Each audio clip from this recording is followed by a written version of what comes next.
नमस्कार. दुपारचे 4 वाजता या बातमीपत्रामध्ये आपल्या सगळ्यांचं स्वागत. मी प्रसाद काथे. पहिली बातमी आहे ती सिया गोयल आणि चेतन चौधरी यांच्या संगनमतानं झालेल्या केतन अग्रवालच्या हत्येची.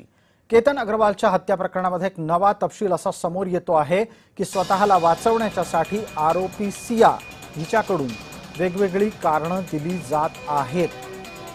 केतनला टक्कल होतं, तो केसांचा वीग वापरायचा, अशा प्रकारचे एक विचित्र कारण सियानं दिलेलं आहे. सियाच्या आरोपांवर केतनच्या वडिलांनी स्पष्टीकरणही दिलेलं आहे. केतनची कृत्रिम केस वापरण्याची माहिती त्यानं लपवलेली नव्हती, अशा प्रकारची माहिती केतनच्या वडिलांनी दिली आहे.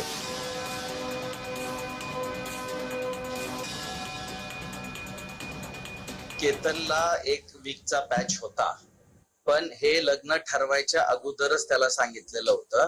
बिकॉज ऑफ त्याच्या ते काही मेडिकलच्या याच्यामुळे एक छोटासा पॅच होता त्याला वीकचा, पण ते लग्न ठरवायच्या अगोदर सगळं काही क्लिअर सांगून दाखवलं गेलं होतं. व्यतिरिक्त तुम्ही आज तपासात कुठेही बघितलं तर कुठेही असं दिसत नाही की त्यांनी कधी सांगितलंय या त्या गोष्टीसाठी नकार दिलाय. पण तिच्यासाठी लय सोपं होतं ना सर नकार देणं. माझ्या मुलाची हत्या करायची गरजच नव्हती ना.